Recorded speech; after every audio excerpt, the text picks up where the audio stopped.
Hey guys, it's Ammorth here. A lot of people requested a tutorial to my Minecart storage station, so that's what we're going to be doing here.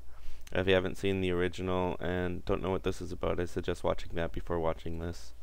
I'll post a link in the comments or in the description box. So here we have one cell that, the wiring for one cell. It's a little difficult to show just one cell, so I've included as well a copy of a bunch of cells over there, but let's just show the wiring first. So the detector rails on top of this green blocks here, and that turns that redstone on. It'll send the signal through these blue blocks, which are delayed, to the RS NOR latch in orange. So the RS NOR latch is set after delay. Then the signal from the RS NOR latch is sent both up through the yellow blocks, to these red blocks over here, which I'll talk about in a bit, as well to the gray blocks that will change the track pieces there. Now these gray blocks have this redstone torch thing to allow multiple lines coming out of the RS NOR latches without crossing them, because the lines have to move back to the previous track piece. So if I were just to run redstone, if you tried to copy it, you would have issues with redstone crossing over. So that's what the torches do. So up to the red block here, when the detector rail is active, it's going to turn that torch off, and it's going to turn this line off. As well, when the RS NOR latch is active, it's going to turn this line off. So when both lines are off, it's going to turn this torch on and send the next cart. And that only happens when the cart has left the station to turn the RS NOR latch on, and then comes back, and it's going to have both of these lines off and send the next cart.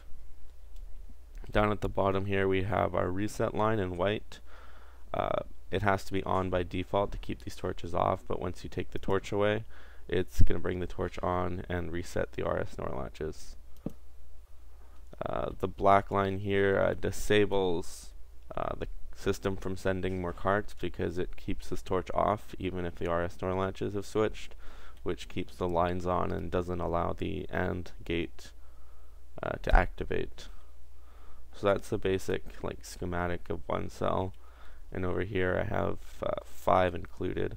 So the only difference really between 5 is the first cell doesn't have carts before it to send carts, so you can just run redstone right up to the first cart's booster track.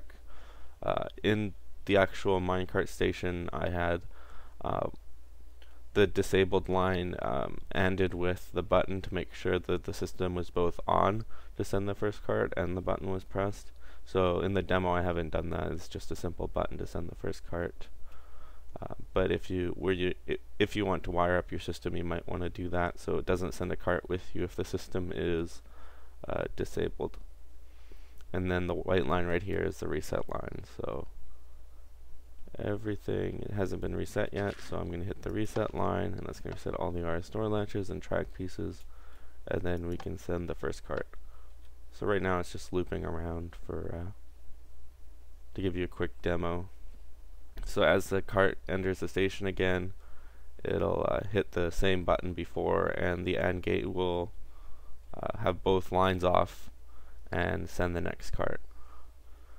And that's basically how it works. It's very simple. It's just getting everything nice and compact is the tricky part. So if we reset the system and send the first cart again, you can see that the RS NOR latch changes, turns the lines off for the AND gates, but if we flick this thing, it's going to force the lines back on. Even though the RS NOR latches have been flipped, the torches still stay off and doesn't allow more carts to be sent. So this would be wired up to when the person arrives to the station.